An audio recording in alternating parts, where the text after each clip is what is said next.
नमस्कार साथियों, आप लोगों के बीच फिर से एक नए टॉपिक के साथ। आज हम टॉपिक लेके आए हैं राजस्थान की जलवायु। एक ऐसा महत्वपूर्ण टॉपिक जहाँ से सवाल सीधे सीधे परीक्षा में उठाए जाते हैं। पशु परिचर का एग्जाम आप सभी को पता है कल से लेके 3 दिसंबर तक चलने वाला है। उससे पहले ये क्लास आपके लिए एक रामबाण औषधि की में देखिए ज़्यादातर जो है वो आरबीसी और एनसीईआरटी किताबों का सार सम्मिलित किया गया है। निश्चित तौर पे आपके लिए ये क्लास बहुत उपयोगी होगी। तो आइए देखिए कौन कौन से टॉपिक आज हम पढ़ने वाले हैं जलवायु में। राजस्थान की जलवायु पॉइंट टू पॉइंट बात करेंगे जहां से आपके पशु परिचय जैसे एग्जाम में सीधे साधे सवाल देखने को मिले। जलवायु, सबसे पहले बात आती है जलवायु। जलवायु किसे कहते हैं? ये अपनी पृथ्वी है। पृथ्वी पृथ्वी के चारों ओर जो वायुमंडल है उस वायुमंडल में दीर्घकालीन घटनाओं को क्या कहा जाता है? पृथ्वी के चारों ओर स्थित वायुमंडल में दीर्घकालीन जो घटनाएं होती है उनको क्या कहते हैं? उनको कहते हैं जलवायु। और जो अल्पकालिक घटनाएं होती है जो अल्पकालिक घटनाएं होती है उन्हें क्या बोलते हैं? उन्हें मौसम बोलते हैं। ये जो दीर्घकालीन घटनाएं होती है ये औसत तौर पे 32 वर्षों का देखा जोखा है भाई। आगे चलिए, जलवायु का वर्गीकरण। जहाँ बात जलवायु की वर्गीकरण की आती है वहाँ पर हम देखते हैं कि एक मौसम विभाग द्वारा जो जलवायु का वर्गीकरण किया गया है, एक मौसम विभाग द्वारा, और दूसरा जो है व्यक्तिगत। कौन कौन से व्यक्तियों ने जलवायु का वर्गीकरण किया? देखिए मौसम विभाग है, उन्होंने जो आधार माना है वो किसको माना है? तापमान को माना है, वर्षा को माना है और आर्द्रता को माना है। इन तीनों को आधार मानते हुए मौसम विभाग ने जलवायु का वर्गीकरण किया है। कितने भागों में किया है वो आगे की स्लाइड में अपन देखेंगे। व्यक्तिगत तौर पे देखिए राजस्थान की जलवायु की दृष्टि से अपन देखें तो कोपेन का जो वर्गीकरण है वो महत्वपूर्ण है, और थार्नवेट का जो वर्गीकरण है वो भी काफी महत्वपूर्ण है। त्रिवार्ता त्रिवार्ता ने वर्षा के आधार पर जलवायु का वर्गीकरण किया है। थॉर्नवेट ने जो है तापमान, वाष्पीकरण और वर्षा को आधार माना है। वहां कोपेन ने वनस्पति तापमान और वर्षा को आधार माना है। देखिए कोपेन ने वनस्पति तापमान और वर्षा को आधार माना है, कॉन्वेट ने तापमान, वाष्पीकरण, वर्षा को, और त्रिवार्ता ने वर्षा को आधार माना है। आगे देखिए सामान्य वर्गीकरण जो मौसम विभाग द्वारा वर्गीकरण किया है उसको देखते हैं। देखिए सामान्य वर्गीकरण को अपन 5 भागों में विभाजित करते हैं। कितने भागों में? 5 भागों में। शुष्क, शुष्क, अर्धशुष्क, उप आदर, आदर और अति आदर। वापस देखिए कौन कौन से जो है 5 भाग है भाई। शुष्क, अर्धशुष्क, उप आदर, आदर और अति आदर। सामान्य जो वर्गीकरण है मौसम विभाग के द्वारा वो जलवायु को 5 भागों में विभाजित करता है। देखिए शुष्क प्रदेश है, जो शुष्क जलवायु प्रदेश है उसमें जो वर्षा की जो मात्रा है वो कितनी है? 0 से 20 सेंटीमीटर। 0 से 20 सेंटीमीटर जहां वर्षा होती है वो शुष्क प्रदेश है। जहां 20 से 40 सेंटीमीटर वर्षा होती है वो अर्धशुष्क प्रदेश है। और जहां 40 से 60 होती है वो उप आर्द्र जलवायु प्रदेश है। जहां 60 से 80 होती है वो आर्द्र प्रदेश है। और जहां 80+ जो है वर्षा होती है वो अति आर्द्र प्रदेश है। इस प्रकार सामान्य जो वर्गीकरण किया गया है उसके हिसाब से 5 जलवायु प्रदेश बताए गए। अब देखिए इनमें से उत्तर कौन कौन सा है? शुष्क और अर्धशुष्क जो जलवायु पाई जाती है वो कहाँ पर? वो आपको मरुस्थलीय प्रदेश में मिलेगी। कहाँ मिलेगी? मरुस्थलीय प्रदेश में। जो उपादार प्रकार की जलवायु है वो राजस्थान के अरावली क्षेत्र में आपको देखने को मिलेगी। उपादार अरावली में मिलेगी। आदर प्रकार की जो जलवायु है वो आपको पूर्वी मैदान में देखने को मिलेगी। कहाँ मिलेगी? पूर्वी मैदान में। और जो अति आदर प्रकार की जलवायु है वो आपको हाड़ौती, हाड़ौती बोले तो कोटा, बूंदी, बारा, झालावाड़, बूंदी को आप इससे निकाल भी सकते हो, लेकिन जो बाकी का जो हाड़ौती क्षेत्र है वो, और माही बेसिन और हाड़ौती क्षेत्र में अति आर्द्र प्रकार की जलवायु मिलती है। अब देखिए मैप के माध्यम से आपको बताया गया है कि शुष्क प्रकार की जलवायु कहाँ मिलेगी, पश्चिमी राजस्थान में मिलेगी। अर्ध शुष्क प्रकार की जो जलवायु है वो कहाँ पे मिलेगी, उपादर प्रकार की जलवायु, आप देख रहे हो अरावली राजस्थान में विकिरण की भांति खड़ा है, उपादर। और उसके बाद जो आदर जलवायु है वो, जिसमें जयपुर और इसके आसपास का एरिया जो सारा है वो एरिया आता है, और अति आदर जलवायु। इस प्रकार सामान्य वर्गीकरण में राजस्थान की जलवायु को 5 भागों में बांटा गया है, शुष्क, अर्धशुष्क, उप आदर, आदर और अति आदर। आगे चलिए व्यक्तिगत वर्गीकरण उसको देखते हैं। देखिए व्यक्तिगत वर्गीकरण में अपन देखते हैं कोपेन का वर्गीकरण।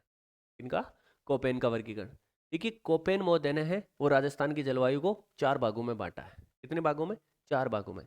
देखिए अपन जब इसको डीपली पढ़ेंगे, कब, जब रीट का कोर्स अपन यहाँ पर शुरू कराएंगे, पढ़ाएंगे।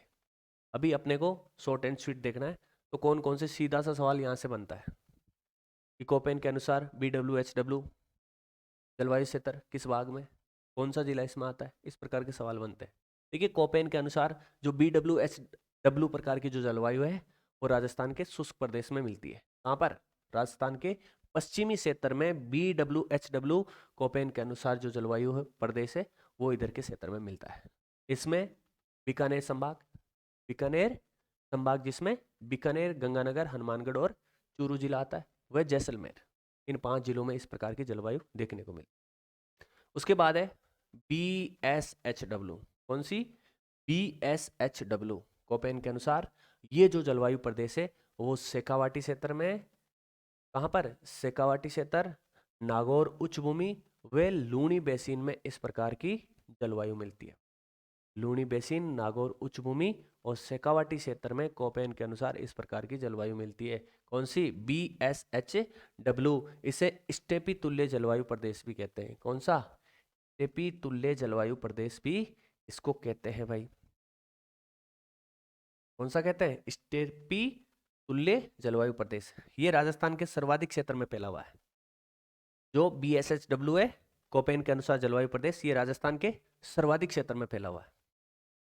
CWG पूर्वी जो मैदानी भाग है राजस्थान में सर्वाधिक जिलों में, राजस्थान के सर्वाधिक जिलों में कोपेन के अनुसार कौन सा जलवायु प्रदेश है, CWG। देखिए क्षेत्रफल के हिसाब से अपन देखें तो BSHW, और जिलों के हिसाब से देखोगे तो आपको मिलेगा CWG। अब देखिए AW जो दक्षिणी पूर्वी पठारी प्रदेश है, हाड़ौती क्षेत्र है, या राजस्थान के जो दक्षिणी जिले हैं उनमें किस प्रकार की जलवायु, कोपेन के अनुसार AW प्रकार की जलवायु, जिसे सवाना तुल्य जलवायु भी कहते हैं। इस प्रकार ये कोपेन ने वर्गीकरण बताया है भाई।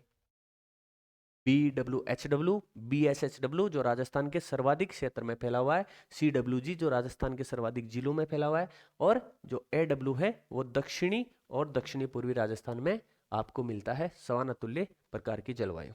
आगे देखिए थॉर्नवेट का वर्गीकरण। ये 2 वर्गीकरण अपन पढ़ेंगे, त्रिवार्ता का नहीं पढ़ेंगे क्योंकि आपके एग्जाम की दृष्टि से उतना ज़्यादा महत्वपूर्ण नहीं है। थॉर्नवेट ने अंग्रेजी के 5 बड़े अक्षरों का इस्तेमाल करते हुए जलवायु का वर्गीकरण किया, जिनमें से राजस्थान में A और B प्रकार की जलवायु नहीं मिलती है, राजस्थान में C, D और E प्रकार की जलवायु मिलती है। देखिए जो राजस्थान में सबसे पश्चिमी क्षेत्र है कौन कौन सा, जैसलमेर, बाड़मेर और पश्चिमी जोधपुर।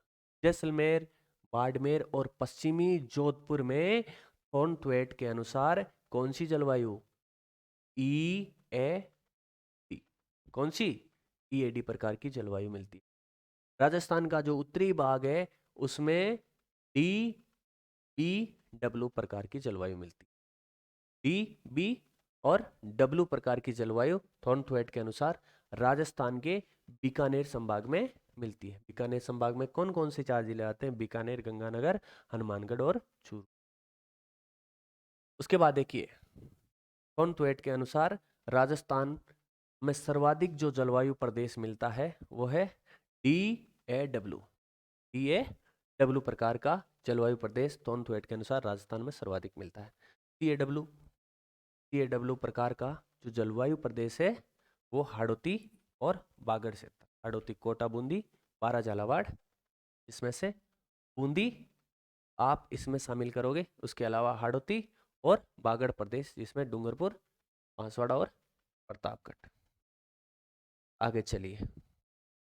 ऋतुएं, राजस्थान में कौन कौन सी ऋतुएं आपको देखने को मिलती है?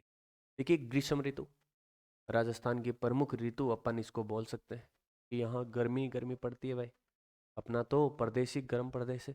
ग्रीष्म ऋतु, वर्षा ऋतु, शरद ऋतु और शीत ऋतु, इन चारों के बारे में अपन चर्चा करेंगे कि कब ग्रीष्म ऋतु यहाँ होती है, कब वर्षा ऋतु यहाँ पर होती है, कब शरद ऋतु होती है, कब शीत ऋतु होती है। देखिए, जो मार्च से लेके जून के महीने हैं उसमें अपने राजस्थान में भयंकर गर्मी पड़ती है। मार्च से लेके जून के मध्य ग्रीष्म ऋतु होती है। वर्षा ऋतु जून से लेके सितंबर के मध्य, जून से लेके सितंबर के मध्य। राजस्थान में लगभग आधे जून के बाद में मानसून का प्रवेश होता है भाई। जून से सितंबर के मध्य राजस्थान में वर्षा होती है। शरद ऋतु कब आती है? अपने यहाँ अक्टूबर से और नवंबर महीने में शरद ऋतु देखने को मिलती है। और शीत ऋतु, जैसे ही आपका कल एग्जाम होने वाला है उसमें ये शीत ऋतु लग जाएगी भाई, दिसंबर से फरवरी के मध्य। दिसंबर से फरवरी के मध्य तो 4 ऋतु है। ग्रीष्म ऋतु मार्च से जून, वर्षा ऋतु जून से सितंबर, शरद ऋतु अक्टूबर से नवंबर और शीत जो ऋतु है वो दिसंबर से फरवरी के मध्य। अब देखिए, अपने राजस्थान में जो ग्रीष्म ऋतु है उसमें लू चलती है। लू कैसी है भाई? लू लू कैसी है? एक शुष्क गर्म हवा। कैसी है? एक शुष्क गर्म हवा है लू, जो किसी क्षेत्र के तापमान को बढ़ाने का कार्य करती है। आंधी, आंधी कैसी है? आंधी धूल भरी आर्द्रता, आर्द्रता रखने वाली हवाएं। ये धूल भरी होती है और इनमें आर्द्रता पाई जाती है। ये जिस क्षेत्र में जाती है वहां का तापमान कम कर देती है। देखिए, लू किसी क्षेत्र का तापमान बढ़ाने का कार्य करती है, आंधी वहां का कम करती है। बबूला, एक चक्रवात का रूप, भंवर जैसा छोटा चक्रवाती रूप बबूलिया कहलाता है, जो अपने ग्रीष्म ऋतु में पश्चिमी राजस्थान में देखने को मिलता है। उसके बाद देखिए वर्षा। वर्षा ऋतु जून से सितंबर। इस समय राजस्थान में क्या होता है? मानसून। क्या होता है भाई? मानसून। शरद ऋतु अक्टूबर से नवंबर के मध्य। ये मानसून निवर्तन मतलब मानसून लौटने का समय होता है। क्या होता है? मानसून लौटने का समय। तो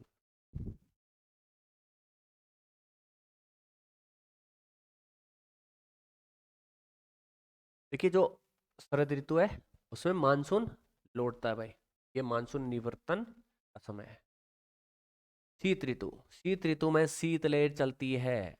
उत्तरी भारत से आने वाली जो शीतलहर है वो राजस्थान को चपेट में लेती है। राजस्थान के जो उत्तरी जिले हैं, राजस्थान, प्यारा सा राजस्थान ये वाला, यहाँ पर जो जिले हैं ये शीत ऋतु के चपेट में आते हैं। मावट की वर्षा कब होती है भाई? शीत ऋतु में होती है मावट की वर्षा। सोने की बूंदे इनको कहते हैं। सोने की बूंदे कहते हैं क्योंकि ये गेहूं की खेती के लिए बहुत ही ज्यादा उपयोगी है। राजस्थान में जो वर्षा होती है उसका 10% जो हिस्सा है वो किसका है? पश्चिमी विक्षोभ का। पश्चिमी विक्षोभ का है भाई। कितना? राजस्थान की वर्षा में 10% हिस्सा पश्चिमी विक्षोभ, भूमध्य सागरीय चक्रवात, जो उत्तरी पश्चिमी मानसून भी अपन इसको बोल सकते हैं। अब देखिए, ग्रीष्म ऋतु में सबसे गर्म जिला कौन सा है भाई? ग्रीष्म ऋतु में सबसे गर्म जिला है चूरू। चूरू का तापमान खूब मिलता है। स्थान कौन सा है? फलोदी। सबसे गर्म स्थान कौन सा है राजस्थान में? फलोदी है। फलोदी कहाँ है? जोधपुर में। नए जिलों के अनुसार फलोदी खुद एक जिला बन चुका है, लेकिन अभी क्या हो रहा है? वापस परिवर्तन किए जा सकते हैं राजस्थान में जो नए जिले हैं उन। फलोदी नए जिलों के हिसाब से नया जिला है, लेकिन पहले के हिसाब से अपन देखें तो ये जोधपुर में पड़ता है भाई। ग्रीष्म ऋतु में कम तापमान कहाँ का है? ग्रीष्म ऋतु में कम तापमान सिरोही का है भाई। कहाँ का है? सिरोही का है। तभी तो अंग्रेजों ने क्या किया? अंग्रेजों ने जो अपने 2 केंद्र शासित प्रदेश बनाए थे, गर्मियों में माउंट आबू और सर्दियों में अजमेर। गर्मियों में माउंट आबू और सर्दियों में अजमेर, क्योंकि गर्मियों में सबसे कम गर्मी कहाँ पड़ती है भाई? सिरोही में। और सिरोही जिले में पड़ती है, और स्थान अपन पर्टिकुलर देखें तो माउंट आबू। माउंट आबू कहाँ है? ये माउंट आबू भी सिरोही में है। तो ग्रीष्म ऋतु में सबसे गर्म जिला चूरू, सबसे गर्म स्थान फलोदी, सबसे कम तापमान वाला जिला है वो सिरोही, सबसे कम तापमान वाला जो स्थान है वो माउंट आबू, और राजस्थान का सबसे गर्म माह कौन सा है भाई? जून। जून में भयंकर गर्मी पड़ती है अपने राजस्थान। राजस्थान में सर्वाधिक तापांतर, राजस्थान में सर्वाधिक तापांतर कहाँ मिलता है भाई? अब आप दैनिक और वार्षिक तापांतर की बात करोगे तो जो दैनिक तापांतर है वो कहाँ पे मिलेगा? दैनिक तापांतर सर्वाधिक जैसलमेर, और वार्षिक तापांतर आपको देखने को मिलेगा चूरू जिले में। कहाँ मिलेगा? चूरू। आगे देखिए, मानसून की तिथि राजस्थान के अकॉर्डिंग अपन देखें तो आगमन कब होता है? 25 जून। 25 जून से राजस्थान में मानसून का आगमन माना जाता है। और कहाँ से होता है भाई? बांसवाड़ा और डूंगरपुर, राजस्थान के दक्षिणी जिले हैं बांसवाड़ा और डूंगरपुर, यहाँ से मानसून का आगमन माना जाता है। निवर्तन मतलब यहाँ से वापस लौटता कब है भाई? 30 सितंबर को। 30 सितंबर को राजस्थान से मानसून का निवर्तन माना जाता है। सबसे बाद में मानसून कहाँ आता है भाई? सबसे बाद में जैसलमेर जिले में आता है और सबसे पहले चला जाता है। मानसून की ये कहानी है कि जैसलमेर में सबसे बाद में आता है और सबसे पहले चला जाता है। आगे देखिए, ये देखिए मानसून की शाखा। देखिए जो अरब सागरीय मानसून की शाखा है वो कितनी है? 3 है। और बंगाल की खाड़ी की शाखाएं कितनी है? 2 है। अपने राजस्थान की दृष्टि से देखें तो दोनों से एक एक शाखा महत्वपूर्ण है। अब इधर देखिए, आपका ध्यान बोर्ड की तरफ होना चाहिए। अरब सागरी, ए फॉर अरब सागर, बी फॉर बंगाल की खाड़ी। ये देखिए, भारत के दक्षिण में कौन सा महासागर है? हिंद महासागर है, विश्व का तीसरा सबसे बड़ा महासागर, जिसके ये क्या है? पार्ट है, अरब सागर और बंगाल की खाड़ी। ये देखिए जो अरब सागरीय मानसून है, इसकी जो पहली शाखा है वो पश्चिमी घाट शाखा कहलाती है, दूसरी है छोटा नागपुर शाखा, और तीसरी शाखा जो अपने राजस्थान से संबंधित है, कौन सी शाखा है भाई? वो हिमाचल शाखा है, जो राजस्थान में सबसे पहले मानसून को लेके आती है। राजस्थान में सबसे पहले मानसून 25 जून के दिन कहाँ आता है? बांसवाड़ा और डूंगरपुर में आता है। और ये कौन सी शाखा लेके आती है भाई? हिमाचल शाखा है, जो अरब सागरीय मानसून का हिस्सा है। सबसे पहले मानसून लेके आती है राजस्थान में, कौन सी? अरब सागरीय मानसून की एक शाखा है हिमाचल शाखा। अब देखिए बंगाल की खाड़ी। बंगाल की खाड़ी के मानसून की 2 शाखा, एक तो पूर्वी हिमालय शाखा और दूसरी जो शाखा है वो राजस्थान से संबंधित है भाई। उत्तरी विशाल मैदान या शिवालिक शाखा, कौन सी? शिवालिक शाखा, जो उत्तरी विशाल मैदान की ओर बारिश करती जाती है। यहाँ ये ज़्यादा बारिश करती है, जैसे जैसे ये उत्तर पश्चिम की ओर यात्रा करती है बारिश की मात्रा भी कम कर देती है। देखिए राजस्थान में सबसे अधिक वर्षा कौन करती है भाई? यही शाखा करती है, शिवालिक शाखा, जो बंगाल की खाड़ी मानसून का हिस्सा है। आगे देखिए, मानसून का प्रभाव अधिक और कम। मानसून का सर्वाधिक प्रभाव कहाँ देखने को मिलता है और कहाँ पर प्रभाव बहुत कम देखने को मिलता है भाई? देखिए अधिक जो है वो प्रभाव जहां पर देखने को मिलेगा वहां ऑटोमेटिक आपको पता चल जाएगा, क्योंकि वहां पर बारिश ज्यादा मिलती है। झालावाड़, बांसवाड़ा, प्रतापगढ़। मानसून का सर्वाधिक प्रभाव यहाँ देखने को मिलता है झालावाड़, बांसवाड़ा, प्रतापगढ़, जहां बारिश कितनी होती है भाई? 100 सेंटीमीटर से अधिक। कितनी बारिश होती है? 100 सेंटीमीटर से अधिक। अब देखिए कौन से जिले हैं जहां मानसून का प्रभाव सबसे कम? जैसलमेर और बीकानेर ऐसे जिले हैं जहां पर मानसून का प्रभाव सबसे कम देखने को मिलता है। यहाँ पर जो बारिश है 10 सेंटीमीटर के आसपास देखने को मिलती है। स्थान, ऐसा कौन सा स्थान है जहां सर्वाधिक मानसून का प्रभाव देखने को मिलता है? तो ऐसा स्थान है अपने सिरोही में, कौन सा? माउंट आबू। माउंट आबू, जहां पर 150 सेंटीमीटर वर्षा होती है भाई। 150 सेंटीमीटर बारिश यहाँ पर होती है। सबसे कम मानसून का प्रभाव कहाँ पर पड़ता है? वो पड़ता है अपने सम जैसलमेर में। सम कहाँ है? सम के धोरे कहाँ है भाई? जैसलमेर में है। यहाँ पर बारिश होती नहीं है, बारिश यहाँ पर होती ही नहीं है। राजस्थान में औसत वार्षिक वर्षा कितनी है भाई? राजस्थान में औसत वार्षिक वर्षा अधिक और कम सभी को मिला के अपन औसत देखें तो कितनी होती है? 57.5 सेंटीमीटर राजस्थान में औसत वर्षा होती है। अब देखिए मानसून की दिशा किधर से किधर है। किधर मानसून जाने पर वर्षा की मात्रा बढ़ती है, किधर जाने पर कम होती है। मानसून किधर से आता है, किधर जाता है। देखिए दक्षिणी पश्चिमी मानसून, राजस्थान की दृष्टि से अपन देखें तो दक्षिणी पश्चिमी मानसून है, वो मानसून का आगमन लेके आता है। कौन सा मानसून? दक्षिणी पश्चिमी मानसून। इससे राजस्थान में मानसून का आगमन होता है और मानसून आगे बढ़ता बढ़ता बढ़ता किधर जाता है? उत्तरी पूर्व दिशा की ओर। मानसून उत्तर पूर्व की ओर आगे बढ़ता है भाई। आता किधर से? दक्षिणी पश्चिमी मानसून राजस्थान में प्रभावी होता है। और ये बढ़ता किधर है? मानसून की दिशा क्या है? दक्षिणी पश्चिम से उत्तर पूर्व की ओर। दक्षिण पश्चिम से उत्तर पूर्व की ओर। ये देखिए इधर, आप जैसे जैसे उत्तर पश्चिम से दक्षिण पूर्व की ओर जाओगे तो वर्षा की मात्रा बढ़ेगी। इधर कम होगी, जैसे जैसे जैसे जैसे इधर आओगे तो वर्षा की मात्रा आपको बढ़ती हुई मिलेगी। इसके उल्टा यदि आप दक्षिण पूर्व से उत्तर पश्चिम की ओर जाओगे तो बारिश की मात्रा कम होती जाएगी भाई। आगे देखिए, मानसून विस्फोट किसे कहते हैं? अरे अचानक भयंकर बारिश मानसून विस्फोट कहलाता है। जब जुलाई और अगस्त में भारी मात्रा में बारिश होती है तो मानसून विस्फोट कहते हैं। मानसून प्रतिच्छेदन। अब देखिए, जब इस विस्फोट के बाद 2-3 सप्ताह जब बारिश होती नहीं है तो उसे क्या बोलते हैं भाई? उसे बोलते हैं मानसून प्रतिच्छेदन। क्योंकि इसमें वर्षा नहीं होती। अगस्त और सितंबर के माह में इस प्रकार की स्थिति देखने को मिलती।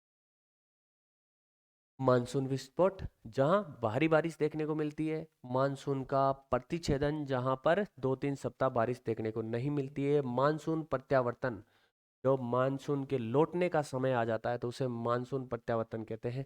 और मानसून कब लौटता है भाई? अक्टूबर नवंबर। मानसून कब लौटता है? अक्टूबर नवंबर में। वैसे 30 सितंबर के आसपास राजस्थान से मानसून विदा हो जाता है। आता कब है?